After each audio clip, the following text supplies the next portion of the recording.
அதெல்லாம் சரி. இப்போ அந்த பாடியை என்னங்க பண்றது? அதான் நானும் யோசிச்சுட்டு இருக்கேன். எப்படி எப்படி அந்த பாடியை டிஸ்போஸ் பண்றது? என்னங்க, அந்த பொண்ணு எங்க வச்சுதான் யாரோ கொலை பண்ணிருக்காங்கன்னு தெரியுதுங்க. அந்த சத்தம் கேட்டுதான் போலீஸ்க்கு யாரோ போன் பண்ணிருக்காங்க இல்லீங்களா? அப்படிதான் தெரியுது. எப்படிங்க கரெக்டா நம்ம வீட்ல வந்து இப்படி எல்லாம் பண்ண முடிஞ்சது? என்ன எழவோ, நாம அவசரத்துல வீட்டை பூட்டாம போனது அவனுக்கு ரொம்ப வசதியா போச்சு. இப்போ அனாவசியமா நம்ம தலை இதுல மாட்டிட்டு உருளுதேங்க. அப்படியெல்லாம் எதுவும் நடக்க கூடாது.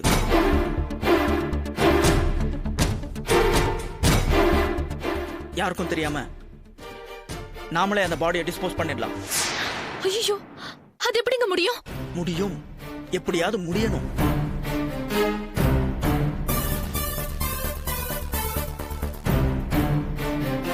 நீ போய் ஒரு பெட்ஷீட்டும் 4 கேரி பேக்கும் எடுத்துட்டு மேல வா, சீக்கிரம். என்னங்க,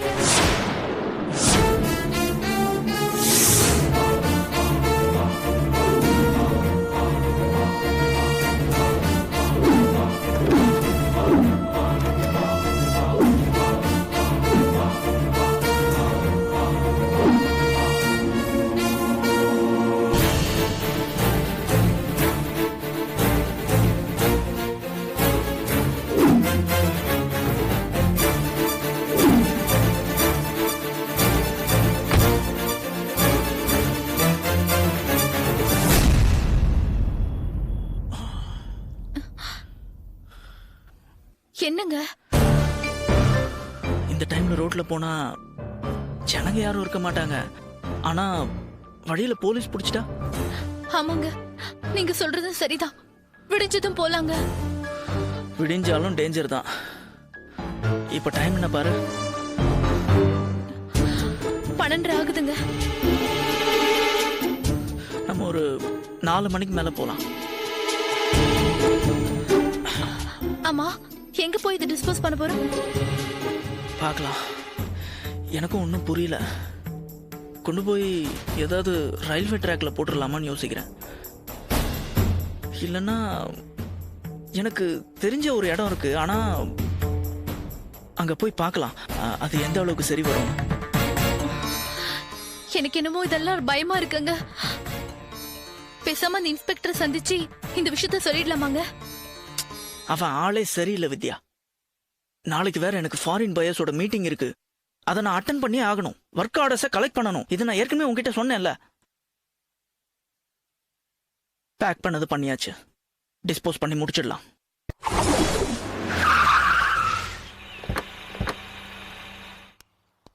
இறங்கு. என்னங்க இங்க வந்திருக்கோம்? சொல்றேன்.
சூப்பர்.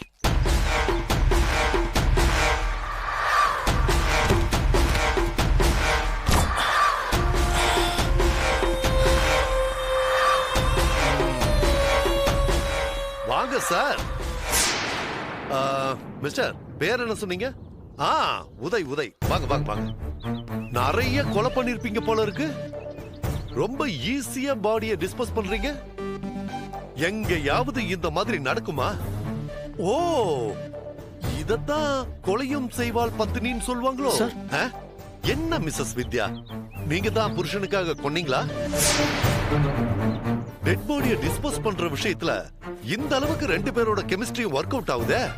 சார், நீங்க என்ன தப்பா நினைச்சிட்டு இருக்கீங்க. ஆமா, நீங்க ரெண்டு பேரும் 62 கிலோமீட்டருக்கு அந்த பக்கம் இருக்கிற வீட்ல இருந்து கார்ல ஒரு டெட் பாடியை போட்டுக்கிட்டு அதை இந்த மாதிரியான ஒரு இடத்துல வச்சு டிஸ்போஸ் பண்றத கண் கூட நேர்ல பார்த்ததுக்கு அப்புறமும் உங்களை ரொம்ப நல்லவங்கன்னு நினைக்கணும் இல்லையா மிஸ்ஸஸ் வித்யா?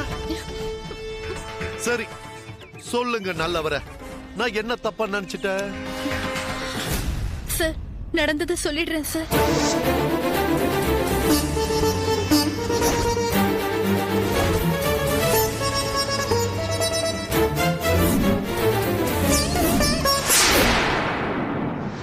சார், உண்மையை சொல்லணும்னா நீங்க பேசின விதத்தை பார்த்து நான் பயந்துட்டேன் சார். நம்புற மாதிரியே இல்லையே. நான் எப்படி பேசினா உங்களுக்கு என்ன? சும்மா கதை சொல்லாதீங்க. நீங்க படபடப்பட என்கிட்ட பேசுற விதத்தை வச்சு உங்ககிட்ட ஏதோ ஒரு தப்பு இருக்குன்னு முடிவு பண்ணி தெரு முனையிலேயே என் வண்டி ஆஃப் பண்ணிட்டு உங்க வீட்டையே வாட்ச் பண்ணிட்டு இருந்தேன். நீங்க கார்ல டெட் பாடியை வச்சதும் சம்திங் ராங்னு முடிவு பண்ணி ஃபாலோ பண்ணிட்டே இங்க வந்தேன். வேலையில சின்சியரா இருக்கிற போலீஸ்காரனை பார்த்து பயந்தீங்கன்னா கண்டிப்பா நீங்க கரெக்டான ஆளுங்களே கிடையாது. பொண்டாட்டிக்கு தெரியாம வச்சிருந்த செட்டப்பா. சார், ப்ளீஸ் நம்புங்க சார். சார், இந்த பொண்ணு யாருன்னு எனக்கு தெரியாது சார். இன்னைக்கு முழுக்க நான் என் வைஃபோட பர்ச்சேசிங்ல இருந்தேன் சார். கரெக்ட். நடுவுல போன் வந்திருக்கணுமே. ஃப்ரெண்ட் கூட போய் பேசிட்டு வரேன், நீ புடவை எடுத்துட்டு இருன்னு உங்க வைஃப் கிட்ட சொல்லிருப்பீங்களே சார். நியாயம் கேட்டு வீட்டுக்கு வந்தவள போட்டு தள்ளிட்டு மறுபடியும் வந்து துணி கடையில ஜாயின் பண்ணிருப்பீங்க. ஏன் இப்படி நடந்திருக்க கூடாது?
Yeah, we don't want to do anything to scare your children. That's the last thing we want to do.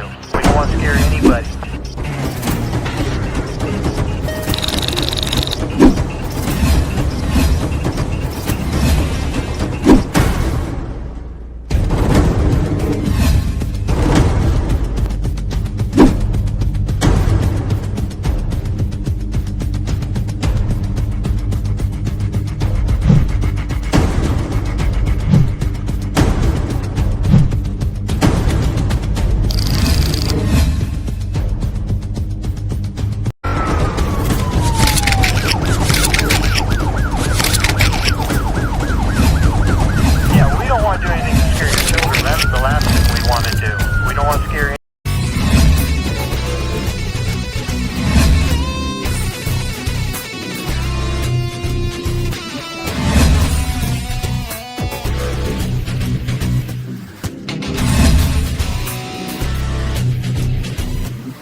you enjoyed this video, kindly like, share, comment, and for further our interesting videos, subscribe our channel below.